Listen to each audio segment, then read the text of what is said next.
اعوذ باللہ من الشیطان الرجیم، بسم اللہ الرحمن الرحیم۔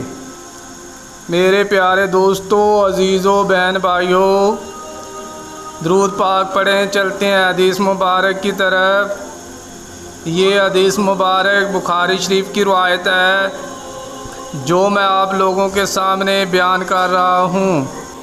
حدیث مبارک کو لاسٹ تک لازمی سنیے۔ حدیث کو سننا نہایت ثواب کا کام ہے۔ اس حدیث میں عیدوں کے روزوں کے بارے میں بتایا گیا ہے۔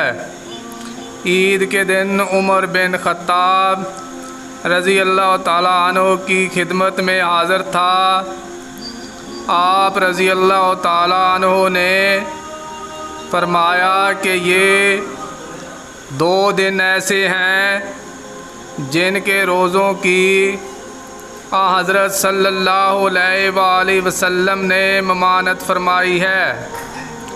رمضان کے روزوں کے بعد افطار کا دن عید الفطر، اور دوسرا وہ دن جس میں تم اپنی قربانی کا گوشت کھاتے ہو، یعنی عید الاضحیٰ کا دن۔ میرے پیارے دوستو، اگر آپ حدیث مبارک سننا پسند کرتے ہیں تو اس طرح کی مزید احادیث کے لیے ہمارے چینل کو سبسکرائب کر لیں۔ برائے مہربانی ویڈیو کو لائک بھی کریں۔ اجازت دیں، ملتے ہیں پھر ایک نئی حدیث کے ساتھ۔ جزاک اللہ، شکریہ، اللہ حافظ۔